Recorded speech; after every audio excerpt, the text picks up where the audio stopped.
Sutra teratai yang menakjubkan.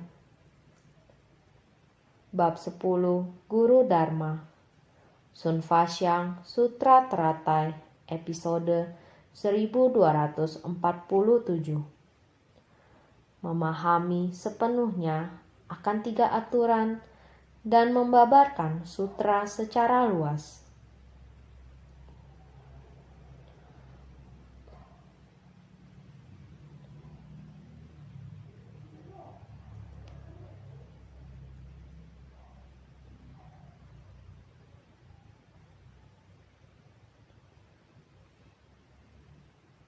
Memahami sepenuhnya akan 3 aturan dalam menyebarkan ajaran sutra. Kewelas asihan memunculkan segala kebajikan. Kelembutan dan keramahan melindungi dari segala kejahatan. Kekosongan dari segala fenomena dharma memadamkan segala kemelekatan pada rupa. Tiada gentar saat berada bersama orang banyak, serta dapat membabarkannya dengan terperinci. Bersungguh hati harus memahami.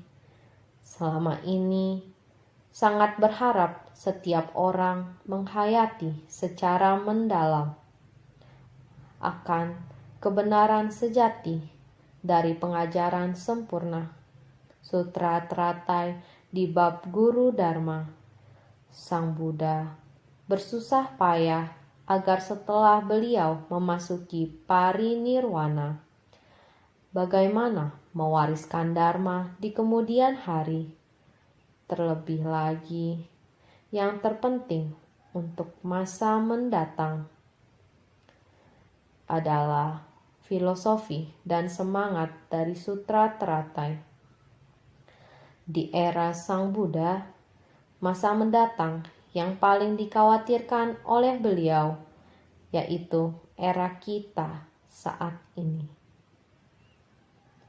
Khawatir akan dunia yang dipenuhi 5 kekeruhan. Harus menggunakan dharma apa untuk mengatasi? Hanya dengan pengajaran sempurna. Ajaran dharma yang sangat sempurna untuk merespon dunia yang penuh dengan kekeruhan, kegelapan batin, dan kerisauan. Yang dibutuhkan adalah ajaran seperti Sutra Teratai. Dharma ini yang dibutuhkan untuk merespon era ini, sehingga beliau sepenuh hati menyebarkan kitab sutra ini. Juga tiada hentinya mengungkapkan tujuan utama Sang Buddha datang ke dunia. Ajaran yang ingin beliau buka dan tunjukkan adalah berharap semua makhluk, setiap orang bisa kembali ke sifat hakiki yang demikian adanya, setara dengan Sang Buddha, sama-sama tercerahkan. Sifat kebijaksanaan tersebut memenuhi segala alam dharma pada alam semesta ini, berpadu menjadi satu dengan alam dharma. Ini merupakan harapan terbesar Sang Buddha, yaitu dharma. Setiap orang dapat menghayatinya. Akan tetapi, para makhluk ditutupi oleh kegelapan batin. Selapis demi selapis, tanpa hentinya menjadi tumpang tindih, menutupi sifat hakiki kita yang demikian adanya. Kegelapan batin demikian tebal.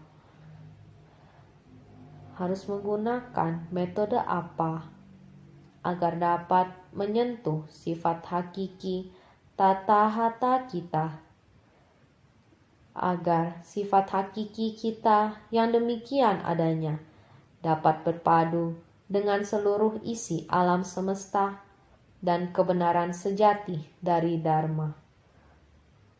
Hal ini dikarenakan berlapis-lapis kegelapan batin yang menutupi kita. Jika tidak, batin kita dengan alam semesta dan alam Dharma berpadu menjadi satu. Mengapa kita memiliki demikian banyak kehidupan yang sangat kompleks? Pada dasarnya, sangatlah sederhana. Hanya karena kegelapan batin yang menciptakan banyak hal yang rumit, sehingga menjadi kacau balau. Awalnya, Buddha telah mengajarkan 4 kebenaran mulia, ajaran tentang penderitaan. Namun, kita menimbulkan kerumitan lagi dan lagi, terus menciptakan kegelapan batin, terus menciptakan kerisauan, terus-menerus menciptakannya. Oleh itu menjadi semakin rumit, sehingga menambah penderitaan di atas penderitaan. Saat ini di dunia, apakah ada orang yang sangat bahagia, leluasa, dan damai? Semuanya memiliki kerisauan yang mendalam. Meskipun kita setiap pagi, semua orang giat memberi penghormatan kepada Buddha, melafal sutra makna tanpa batas lagi dan lagi, ataupun melakukan penghormatan untuk setiap kata sutra teratai, menunjukkan ketulusan pada setiap kalimat, setiap kata memasuki batin kita, dapat menyatu dengan Buddha dan Bodhisattva. Tetapi bersujud pada sutra hanyalah bersujud. Melafalkan sutra hanyalah pelafalan. Ketika berkesempatan duduk dan mendengar sutra, dengar tetap hanyalah dengar. Ini hanya kehidupan rutin. Jika hanya demikian, sangatlah disayangkan. Rutinitas hidup menjadi sangat alami dan tidak dianggap serius. Sama seperti kita hidup setiap hari, kita juga akan tidur secara alami dan juga akan bangun secara alami. Turun dari tempat tidur dengan wajar.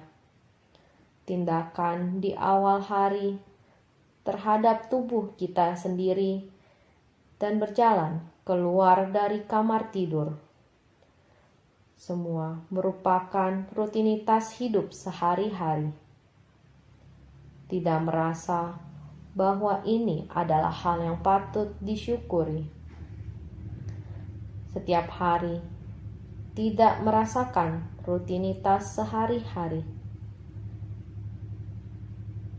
Semua sesederhana ini, kita juga tidak merasa patut disyukuri. Jika suatu hari tidak dapat tidur, atau tidak bisa turun dari tempat tidur ketika bangun, pada saat itu akan ada banyak masalah. Tubuh dan pikiran tidak selaras. Ini disebut penyakit. Memiliki tubuh yang sehat adalah sangat bahagia. Namun, kita selalu mengabaikan kesehatan kita, mengabaikan semuanya. Kita tidak tahu menghargainya. Kita tidak tahu bersyukur.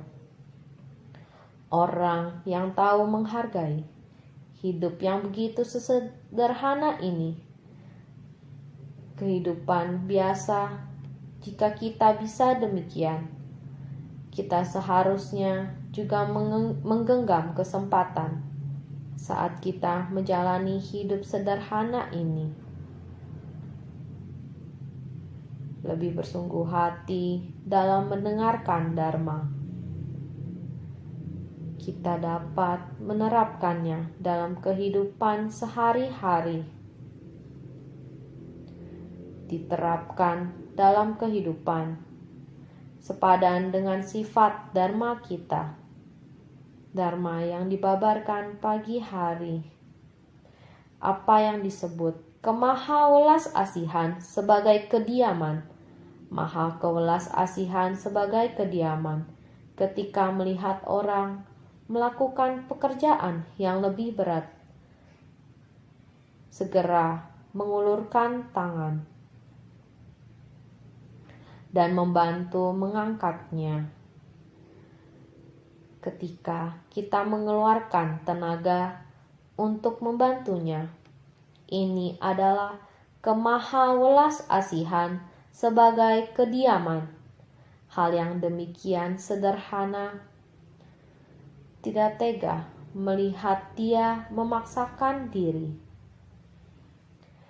Jika kita bisa memberikan mereka sebagian dari kekuatan kita, maka ketika dia melakukan sesuatu, dia akan terasa ringan dan kita pun merasa sukacita. Demikianlah interaksi antar sesama manusia. Bersama-sama kita memasuki kediaman kemahawelas asihan, sepenuhnya menggunakan kekuatan kita, melakukan hal yang seharusnya kita lakukan. Kita memberikan kekuatan kita untuk meringankan beban dan penderitaan mereka. Ini adalah batin dari kemahawelas asihan. Rumah batin ini adalah ruang batin kita. Kita bisa merasa empati. Rasa empati, bukankah ini sangat mudah? Kita bisa melakukannya. Tentu saja, jika kita bisa mulai dari tindakan terkecil sekalipun, maka kita mulai bersungguh hati. Ini adalah hidup kita berpadu dengan Dharma. Kiat harus saling memperhatikan satu sama lain. Ketika unsur dalam tubuh kita tidak selaras, maka tubuh kita akan sakit.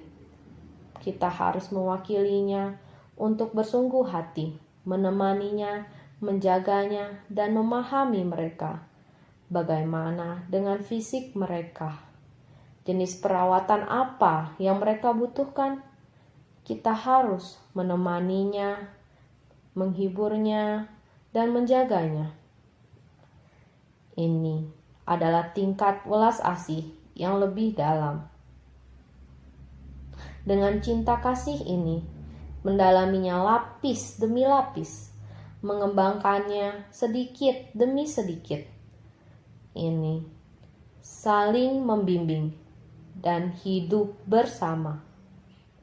Hidup bersama, membina diri bersama, saling menjaga satu sama lain, saling membangkitkan cinta kasih. Apakah sulit untuk seperti ini? Ini tidak sulit juga. Hanya dari dangkal hingga mendalam. Berkembang dari yang kecil menjadi besar. Memperluas jangkauan hingga ke orang yang tidak kita kenal. Berbelas kasihan tanpa syarat, mengasihani insan lain bagai terhadap diri sendiri. Beginilah misi amal dimulai. Dengan seperti ini, berharap makhluk hidup dan semua orang dapat memperoleh kedamaian dan kebahagiaan, selamat dan bahagia. Ini disebut dengan maha cinta kasih. Ketika orang terluka, kita merasakan sakitnya. Ketika orang lain menderita, kita merasa kepedihannya. Ini disebut mengasihani insan lain bagai terhadap diri sendiri. Berbelas kasihan tanpa syarat dan mengasihani insan lain bagai terhadap diri sendiri. Tidak ada penyesalan dan keluh kesah di dalam hidup kita. Seperti ini, membina diri bersama, hidup bersama, saling membimbing, bahkan dengan yang tidak ada hubungannya dengan kita, adalah sama. Bodhisattva muncul dikarenakan ada makhluk yang menderita. Maha welas asih ini dapat diperluas sampai dengan orang yang tidak ada hubungannya dengan kita. Kita juga menghargai dengan cara yang sama, dengan cinta kasih. Inilah maha welas asih sebagai kediaman. Ini adalah yang pertama dari 3 aturan. Kewelas asihan memunculkan segala kebajikan. Inilah yang harus kita kembangkan selalu. Ini semuanya sangat sederhana. Semua ini adalah sesuatu yang dapat kita lakukan semuanya. Jadi, kelembutan dan keramahan melindungi dari segala kejahatan.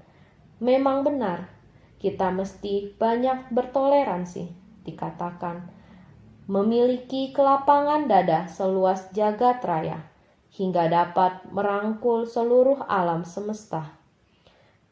Hati kita haruslah lapang dan terbuka lebar, seperti Gunung Jiuhua merupakan lahan pelatihan dari Bodhisattva Ksitigarbha. Manifestasi dari Bodhisattva Ksitigarbha lahir di Korea. Dahulu ketika membabarkan sutra Ksitigarbha, saya pernah menceritakan kisah ini. Di Korea ada seorang pangeran yang sangat suka akan Buddha Dharma. Ia mendambakan untuk pergi ke negara Tiongkok, di mana Dharma berkembang dengan pesat. Maka dia meninggalkan Korea, melepaskan semua kekayaan dan kemewahan, serta kehidupan sebagai anggota keluarga bangsawan. Dia seorang diri, ditemani seekor anjing yang mengikutinya kemana-mana. Demikian ia berlayar dalam sebuah perahu, sebuah kano yang sangat sederhana, sebuah perahu kayu biasa yang amat sederhana. Perahu itu berlayar mengikuti arah angin, berlayar hingga sampai ke provinsi Anhui di Tiongkok, di mana ia berjalan menyusuri jalan di sana. Ketika ia melihat sebuah gunung yang begitu agung, dia merasa sangat gembira. Ia berjalan menyusuri jalur di sepanjang gunung ini, menapaki jalan hingga ia menemukan sebuah gua di gunung. Ia pun melatih diri di tempat itu. Melatih diri penuh kesungguhan hati. Pikirannya jernih dan tenang. Ia melewati hari dengan kehidupan yang alami. Di bumi ini, semuanya merupakan gudang makanan baginya. Ia akan memetik rumput dan sayur yang tumbuh liar di bumi untuk menopang hidupnya. Setiap hari dia bermeditasi di tempat tersebut. Ada sekelompok penyair yang senang mendaki gunung dan membaca puisi serta menulis syair. Mereka mencari ilham di sana.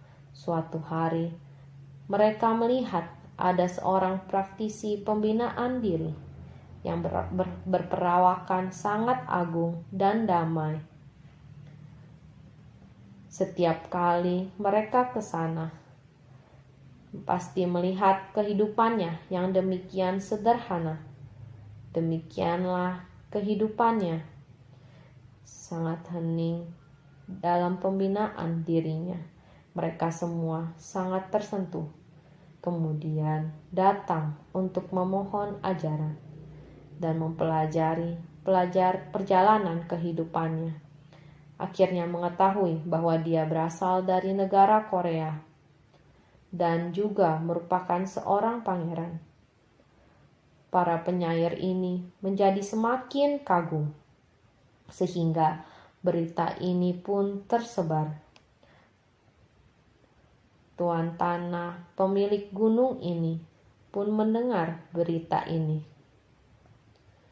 Dia akhirnya datang dan bertemu langsung. Ternyata dia adalah seorang praktisi yang masih sangat muda. Dengan perawakan yang sangat agung, yang ternyata sudah sangat lama menetap di sini. Saya sebagai tuan tanah yang memiliki gunung ini, saya malah tidak mengetahui ini, tidak menjaganya sebagaimana kewajiban sebagai tuan rumah. Sejak itu, setiap harinya dia akan datang bersama anaknya. Setiap datang akan memohon ajaran kepadanya. Sangat bersuka cita dalam mendengarkan Dharma. Juga melihat banyak orang yang datang karena kekaguman akan Dharma. Sehingga tuan tanah gunung ini bersama anaknya menyatakan perlindungan kepadanya dan berkata kepada praktisi ini, "Sepertinya kamu datang ke tempat ini untuk memahami Dharma. Dan sekarang Anda sudah sangat paham akan Buddha Dharma. Dan sekarang semua orang datang memohon Dharma dari Anda. Anda harus memiliki sebuah tempat untuk itu. Di lahan saya ini, kira-kira di mana yang bisa dijadikan untuk tempat pembinaan diri bagi kita semua? Mohon kepada guru untuk bisa menunjukkan satu tempat yang cocok untuk dijadikan tempat pembinaan diri kita, sehingga setiap orang yang datang untuk memohon ajaran akan memiliki tempat yang dituju." Lalu kata praktisi ini, "Jika demikian, saya juga tidak tahu berapa besar lahan yang kita butuhkan. Di tempat mana yang seharusnya? Bagaimana kalau saya melempar jubah saya ke udara dan kemanapun bayangannya terpantul, daerah di bawah pantulan bayangannya akan menjadi tempat pembinaan diri bagi kita?" Senang pemilik gunung berkata, "Jubahmu sangat kecil. Bagaimana itu cukup besar untuk pusat latihan?" Praktisi ini berkata, "Itu akan cukup." Jadi, dia mengambil jubahnya dan melemparkannya ke udara. Saat dia melemparkan jubahnya ke udara, segumpal awan pun menutupi matahari. Jadi, keseluruhan gunung Ciuhua tertutup bayangan. Pemilik gunung ini sangat bersuka cita. Ternyata lahan ini adalah milik master. Lahan ini bisa menjadi tempat pelatihan bagi guru untuk menyebarkan Dharma selamanya. Gunung ini ada bentuk, ada puncak demi puncak, seperti 9 kuntum teratai. Sejak itu, ini dinamakan Gunung Chihuahua. Gunung Chihuahua di Provinsi Anhui adalah tempat pelatihan Bodhisattva Ksitigarbha.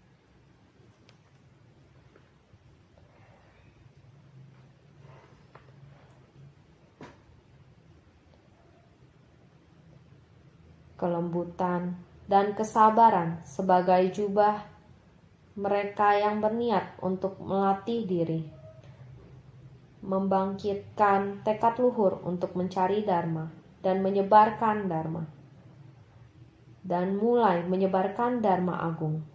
Orang-orang juga berkata bahwa Bodhisattva Ksitigarbha bukan hanya menyadarkan para makhluk, namun juga menyelamatkan mereka yang sudah meninggal dunia.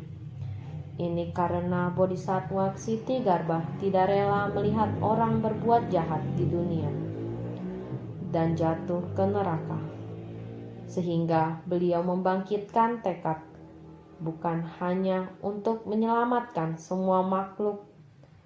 Bila neraka tidak kosong, beliau tidak akan mencapai kebuddhaan. Ini adalah ikrar agung dari Bodhisattva Ksitigarbha. Bayangkan, bukankah ini adalah kemahawelas asihan sebagai kediaman, kelembutan, dan kesabaran sebagai jubah? Dengan kelembutan ini, beliau menghentikan semua makhluk untuk berbuat jahat.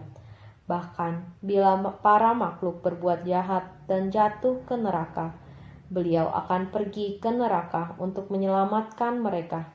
Tekadnya adalah setara dengan Sang Buddha. Ajaran dari Sang Buddha, dia telah menerimanya. Sang Buddha juga demikian. Di dalam Sutra Jatakanya, membangkitkan tekad adalah dimulai dari di neraka. Tidak tega para makhluk mengalami penderitaan. Telah melihat dengan jelas para makhluk di alam neraka adalah karena di dunia menciptakan karma buruk. Jadi karena demikian, dari kehidupan ke kehidupan datang ke dunia hanya demi satu tujuan utama, yaitu hendak membimbing dan menyadarkan semua makhluk, mengajar dan membimbing para makhluk untuk mencegah kesalahan dan menghentikan kejahatan. Ini harus menggunakan jubah kelembutan dan kesabaran untuk menutupi semua kejahatan. Menutupi dan menghentikan kejahatan ini agar tidak timbul kembali, sehingga kekosongan dari segala dharma sebagai singgasana jadi kekosongan dari segala fenomena dharma, memadamkan segala kemelekatan pada rupa. Ini adalah menunjukkan bahwa hati sangat murni telah menyelamatkan semua makhluk, tapi tidak ada bagaimana saya membimbing dan menyadarkan, hanya melakukan yang terbaik untuk membimbing dan menyadarkan para makhluk berbahagia. Saya ikut bersukacita pada jasa kebajikan orang lain seperti ini, melenyapkan keserakahan, kebencian, kebodohan, keangkuhan, dan kecurigaan. 5 agregat pada dasarnya adalah kosong, sepenuhnya membersih kerisauan tubuh dan batin, telah mengosongkan segalanya. Kondisi batin hening dan jernih, hanya saja tekadnya luas dan luhur, memiliki kelapangan dada seluas jagat raya. Kondisi batin yang terbuka luas ini sehingga dinamakan kekosongan dari segala fenomena dharma, memadamkan segala kemelekatan pada rupa. Sepenuhnya sudah kosong, tidak gentar saat berada bersama orang banyak. Berhubung kita tidak serakah akan ketenaran dan kekayaan, saat kita membabarkan dharma di hadapan khalayak orang banyak, apalagi yang perlu ditakutkan. kita tidak melakukannya untuk keuntungan pribadi, tetapi demi memberi manfaat kepada para makhluk di seluruh dunia, untuk membimbing para makhluk di dunia. Oleh karena itu, kita hendaknya tidak memiliki rasa gentar, maka serta dapat membabarkannya dengan terperinci. Itu bukan untuk kita sendiri, tetapi demi orang banyak, bukan demi ketenaran dan demi kekayaan, tetapi demi untuk setiap orang agar bisa memahami nilai kebenaran dari Dharma, agar semua orang bisa menerimanya dan mempraktikannya secara nyata dalam kehidupan sehari-hari. Ini adalah kehidupan yang demikian sederhana dan leluasa. Inilah tujuan kita, yakni berjalan di jalan Bodhisattva. Tidak ada perselisihan antar sesama. Semua orang adalah menjadi satu esensi dengan alam semesta, yaitu kemahawelas asihan yang universal. Ini adalah 3 aturan dalam penyebaran sutra yang ingin Sang Buddha ajarkan kepada kita. Memahami sepenuhnya akan 3 aturan dalam menyebarkan ajaran sutra kewelas asihan memunculkan segala kebajikan, kelembutan dan keramahan melindungi dari segala kejahatan. Kekosongan dari segala fenomena Dharma memadamkan segala kemelekatan pada rupa, tiada gentar saat berada bersama orang banyak, serta dapat membabarkannya dengan terperinci. Bagian sutra ini sangat penting. Saya berharap semuanya dapat mengingatnya di dalam hati. Mari lihat bagian sutra sebelumnya yang juga mengatakan demikian. Baik saja Raja, engkau hendaknya tahu kalau orang-orang seperti ini tidak mendengarkan sutra teratai adalah masih sangat jauh dari kebijaksanaan Buddha. Seandainya orang-orang mendengarkan sutra mendalam ini, akan memahami sepenuhnya akan ajaran Sravaka. Ini adalah raja dari segala sutra. Setelah orang-orang mendengar dan merenungkan dengan cermat, engkau hendaknya tahu kalau orang-orang ini telah dekat pada kebijaksanaan Buddha.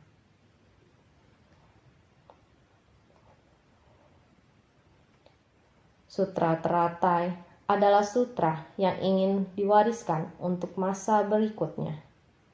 Beliau memasuki kerumunan orang banyak, berharap lebih banyak orang bisa mendengarkan sutra ini, karena jika belum mendengarkan sutra teratai, masih sangat jauh dari kebijaksanaan Buddha, masih sangat jauh jaraknya dengan kebijaksanaan Buddha, sehingga seandainya orang-orang mendengarkan sutra mendalam ini, akan memahami sepenuhnya akan ajaran Sravaka. Jika kita bisa mendengarkan sutra ini, maka kita dapat memastikan bahwa ajaran Sravakayana bukanlah yang terunggul. Maka kita akan segera memasuki ajaran kendaraan besar yang sempurna dan berlimpah ini. Ajaran sejati dari kendaraan tunggal harus segera memasukinya. Maka dapat kita ketahui bahwa ini adalah raja dari segala sutra. Buddha segera merubah dan mengesampingkan kemelekatan dari Sravaka dan Pratyeka Buddha, segera membukakan ajaran sejati yang sempurna, yakni Sutra Teratai. Sutra Teratai adalah mencakup ajaran kendaraan besar maupun kecil. Ini adalah raja dari segala sutra. Setelah orang-orang mendengar dan merenungkan dengan cermat, setelah orang-orang mendengarkannya, hendaknya bersungguh hati di dalam kehidupan sehari-hari kita. Dengan setelah kita mendengarkan Dharma, kita terhadap orang, terhadap masalah, apakah berpadu? Kita harus bersungguh-sungguh merenungkan dengan cermat hal kecil dengan hati empati yang sederhana, Apakah kita sudah melakukannya? Kita harus benar-benar merenungkan. Apakah ada kemahawelas asihan sebagai kediaman? Apakah ada kelembutan dan kesabaran sebagai jubah? Apakah ada mengosongkan segala kerisauan, kegelapan batin, dan kemelekatan? Kita sendiri harus benar-benar merenungkan dengan cermat. Engkau hendaknya tahu kalau orang-orang ini telah dekat pada kebijaksanaan Buddha. Orang-orang ini sudah sangat dekat. Jika dapat dengan demikian setelah mendengarkan Dharma, merenungkan dengan cermat, mempraktikkan dalam kehidupan sehari-hari, kita akan tahu bahwa seorang seperti ini telah secara perlahan-lahan mendekati kebijaksanaan Buddha. Seseorang yang membabarkan sutra ini hendaknya memasuki kediaman Tathagata, mengenakan jubah Tathagata, dan menduduki tahta Tathagata, tiada gentar saat berada bersama orang banyak, serta dapat membabarkannya dengan terperinci. Jika ada orang seperti ini telah memahami, merenungkan dengan cermat kehidupan sehari-hari, telah berpadu dengan Dharma, sangat tekun, menegakkan Dharma, menerima Dharma, membabarkan Dharma. Orang seperti ini seharusnya telah memasuki kediaman Tathagata, juga telah mengenakan jubah Tathagata dan menduduki tahta Tathagata.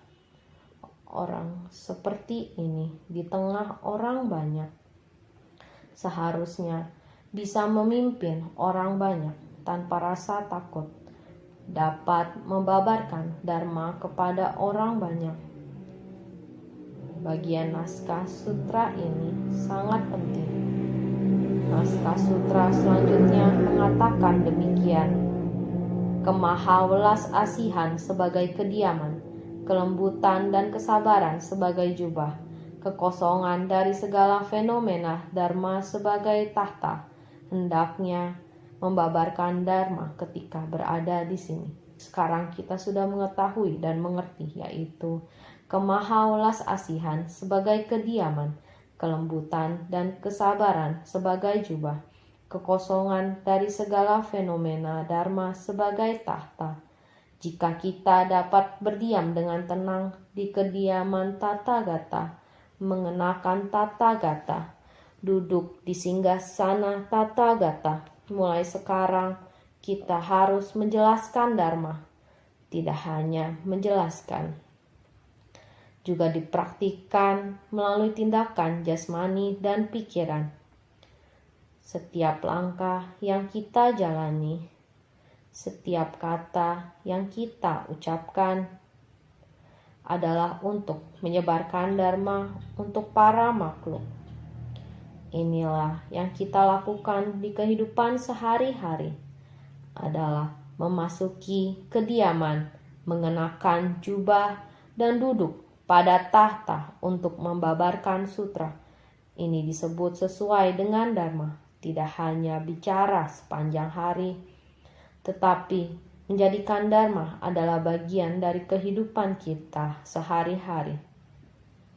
Setiap tindakan dan ucapan kita dapat mempengaruhi orang-orang.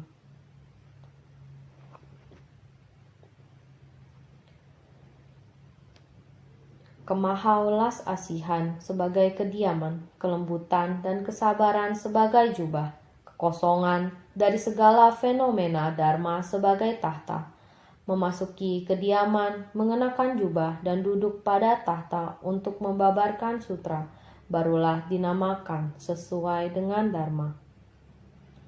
Sehingga kewelas asihan memunculkan segala kebajikan. Kita hendaknya memupuk kewelas asihan kita dengan hati penuh welas asih dalam segala tindakan kita. Maka dengan sendirinya kita akan melakukan segala kebajikan, bukan hanya kebajikan pada diri kita saja, namun kebajikan yang kita lakukan juga akan mempengaruhi orang lain untuk berbuat kebajikan. Demikianlah kita menuntun orang dengan hati yang tulus, menjadi mitra yang saling memberi manfaat antar sesama. Semuanya adalah mitra yang baik, saling menjadi mitra baik. Ini adalah wujud dari kewelas asihan yang menumbuhkan kebajikan. Kelembutan dan keramahan melindungi dari segala kejahatan. Kita menggunakan hati penuh kelembutan dan hati yang lapang untuk mentolerir segala hal dan menuntun mereka untuk memahami secara berkesinambungan niat, pikiran, dan tindakan yang salah pada orang lain. Jika kita bisa menjadi mitra yang baik bagi mereka, kita bisa segera merubahnya.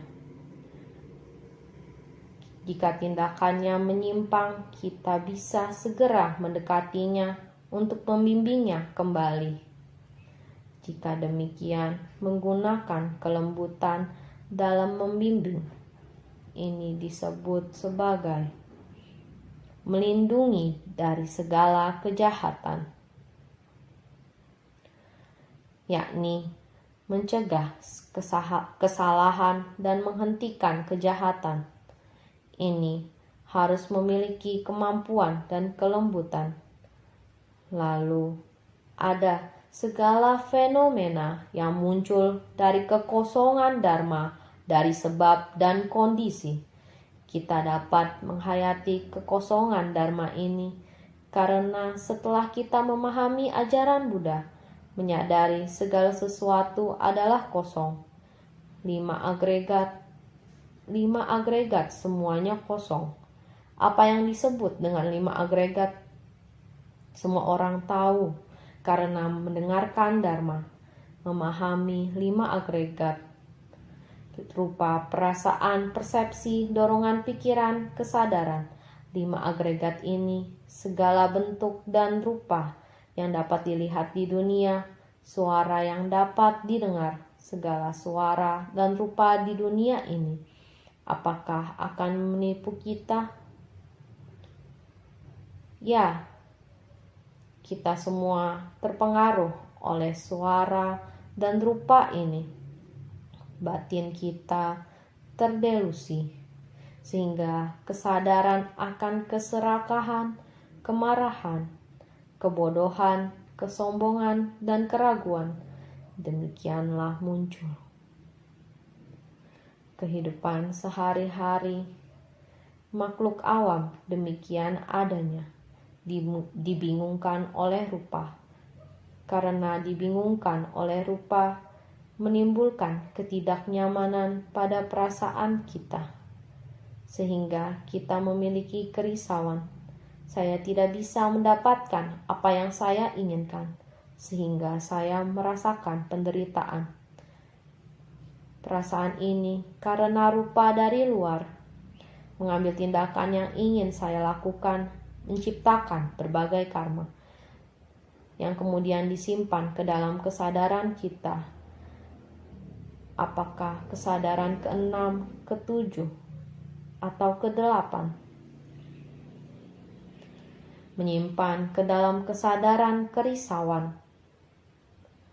Kesadaran ke-8 terakumulasi penuh kerisauan.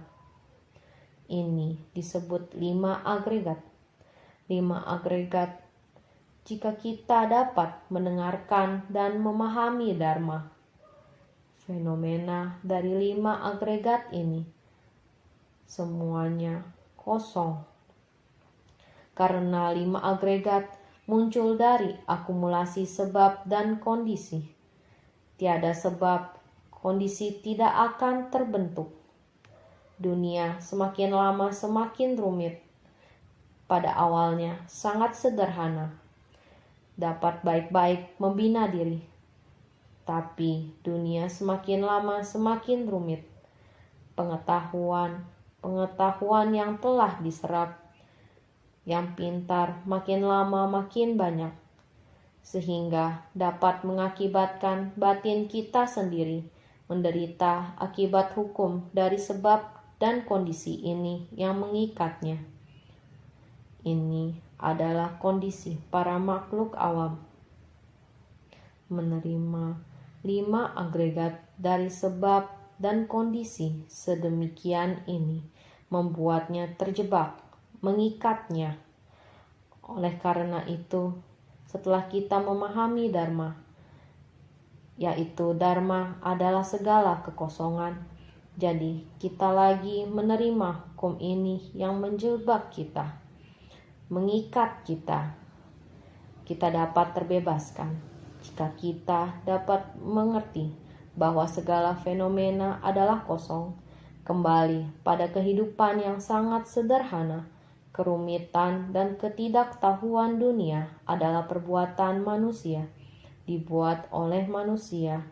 Kita ingin kembali ke kondisi yang alami adalah semudah itu. Mengikuti perputaran yang demikian, bumi sangat sederhana. Mengelilingi matahari seperti ini berputar. Perbedaan siang dan malam, yaitu sangat teratur, seperti ini berputar. Kita sebagai manusia hidup di bumi juga mengikuti alam untuk hidup seperti ini. Pada awalnya semuanya sangat sederhana, tapi karena perbuatan manusia mengikuti sebab dan kondisi ini menyebabkan kerumitan, membuat kerisauan dan ketidaktahuan kita sedemikian banyak. Ini adalah tidak memahami Dharma. Jika setiap orang dapat memahami Dharma, maka pada akhirnya adalah tiada esensi sejati. 5 agregat ini, setelah kita analisa, tiada satupun yang merupakan esensi sejati. Anda mengatakan rupa adalah esensi sejati.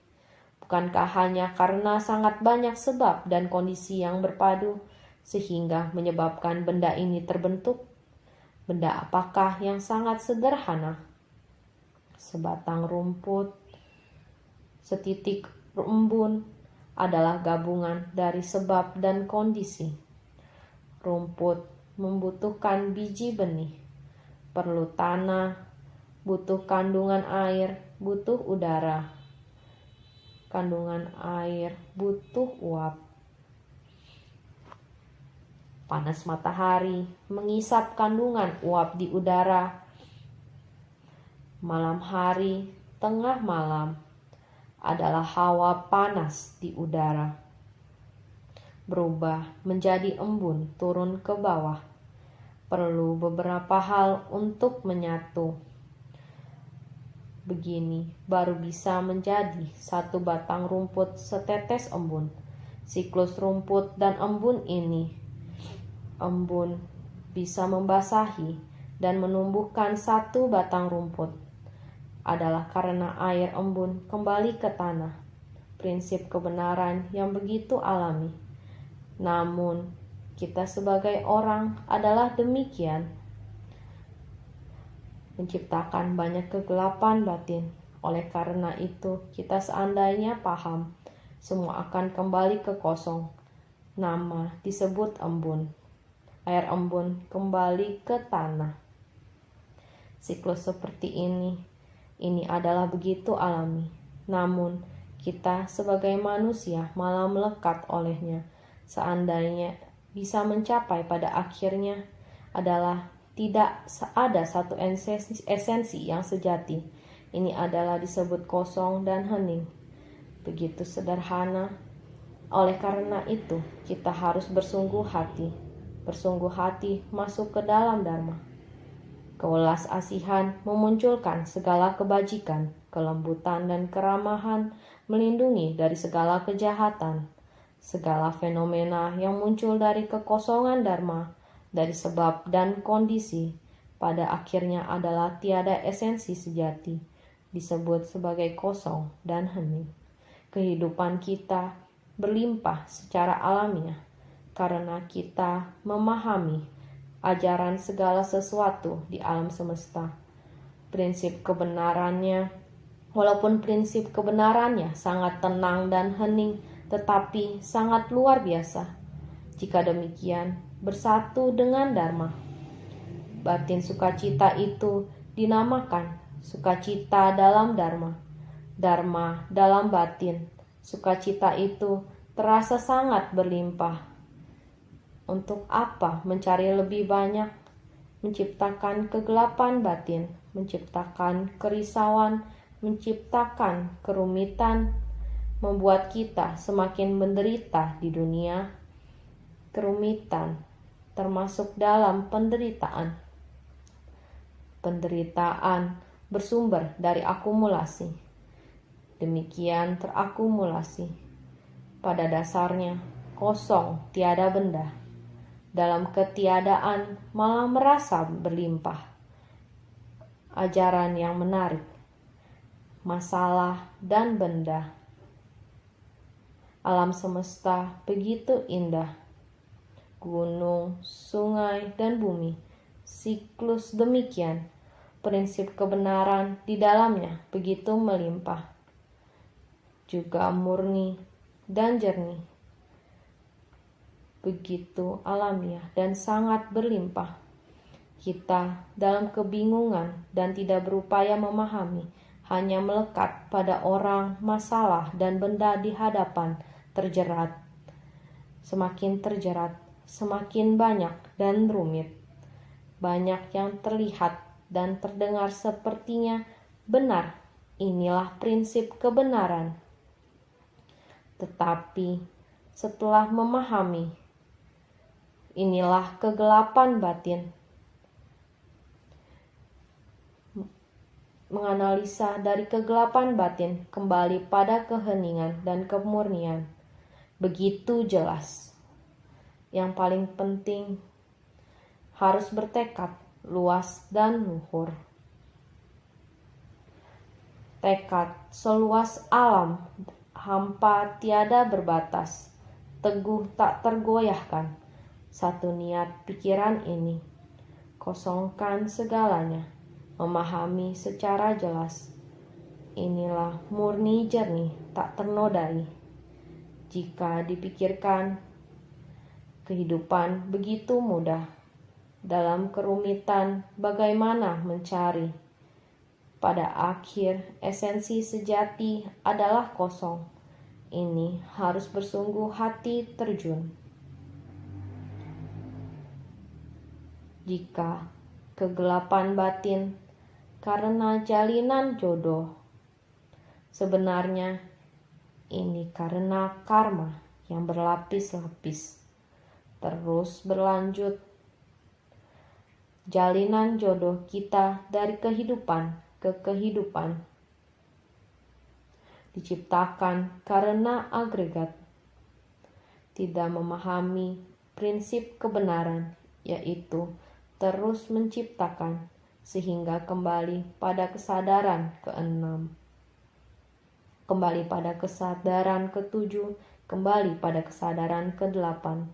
Dalam kerisauan dan kegelapan batin, diri sendiri tidak berdaya, berlanjut dari kehidupan ke kehidupan pada akhirnya, sehingga kita seharusnya mencari sifat dan fenomena dari prinsip kebenaran. Pada akhirnya memahami tiada esensi sejati. Prinsip kebenaran pada dasarnya tiada esensi sejati. Begitu hening, tenang, dan murni. Supaya bisa merasa hening, tenang, dan murni, asalkan kamu bertekad luas dan luhur. Harus tenang, harus meyakini secara mendalam, teguh tak tergoyahkan. Demikian baru bisa. 3 aturan yang sempurna kita sepenuhnya memahami. Dengan batin yang risau tidak bisa memahami. Kembali pada satu kata, sederhana adalah ajaran sejati, sehingga kita harus memahami 3 aturan begitu mudah, hanya 3. Hati penuh cinta kasih dan welas asih, baju lemah lembut, kekosongan dalam dharma. begitu mudah. Apa yang tidak sanggup dilakukan? Yaitu dalam kehidupan. Sehingga semua orang harus senantiasa lebih bersungguh hati